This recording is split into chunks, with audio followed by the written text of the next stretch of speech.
Introducing the next witness. We will begin with Mr. Floyd. Philanese Floyd is the brother of George Floyd, who was killed by Minneapolis police officers on May 25th. Mr. Floyd has spoken eloquently about his brother's life, and we appreciate his being with us today, having flown to Washington to testify before us today directly from his brother's funeral in Houston yesterday. We are all so sorry for your loss. Mr. Floyd, you may begin. Thank you. Chairman Gerald Nadler and members of the committee. Chairman Gerald Nadler and members of the committee, thank you for the invitation here today to talk about my big brother, George. The world knows him as George, but I called him Perry. Yesterday, we laid him to rest. It was the hardest thing I ever had to do.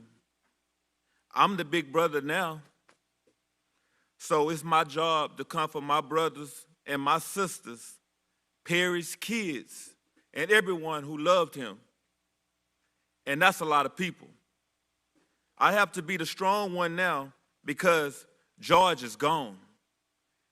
And me being the big brother now is why I'm here today, to do what Perry always would have done, to take care of the family and others.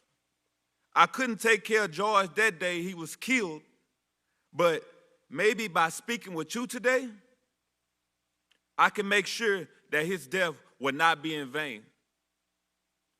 To make sure that he is more than another face on a t-shirt, more than another name on a list that won't stop growing. George always made sacrifices for our family, and he made sacrifices for complete strangers. He gave the little that he had to help others. He was our gentle giant. I was reminded of that when I watched the video of his murder.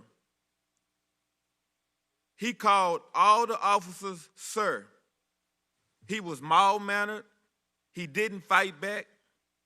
He listened to all the officers. The man who took his life, who suffocated him for 8 minutes and 46 seconds, he still called them sir as he begged for his life. I can't tell you the kind of pain you feel when you watch something like that. When you watch your big brother, who you looked up to your whole entire life, die begging for his mom. I'm tired. I'm tired of pain. Pain you feel when you watch something like that. When you watch your big brother, who you looked up to for your whole life, die begging for his mom. I'm here to ask you to make it stop. Stop the pain. Stop us from being tired. George called for help and he was ignored. Please listen to the call I'm making to you now, to the calls of our family and the calls ringing out the streets across the world. People of all backgrounds, genders, and races have come together to demand change. Honor them, honor George, and make the necessary changes that make law enforcement the solution and not the problem. Hold them accountable when they do something wrong. Teach them what it means to treat people with empathy and respect. Teach them what necessary force is. Teach them that deadly force should be used rarely and only when life is at risk. George wasn't hurting anyone that day. He didn't deserve to die over $20. I'm asking you, is that what a black man is worth? $20? This is 2020. Enough is enough. The people marching in the streets are telling you enough is enough. By the leaders that in our country, the world needs the right thing. The people elected you to speak for them, to make positive change. George's name means something. You have the opportunity here today to make your names mean something too. If his death ends up changing the world for the better, and I think it will, then he died as he lived. It is on you to make sure his death is not in vain. I didn't get the chance to say goodbye to Perry while he was here. I was robbed of that.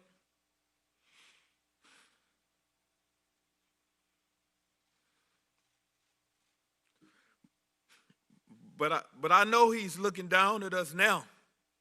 Perry, look up at what you did. Big brother, you changed the world. Thank you for everything, for taking care of us when on earth, for taking care of us now. I hope you found Mama and you can rest in peace with power. Thank you.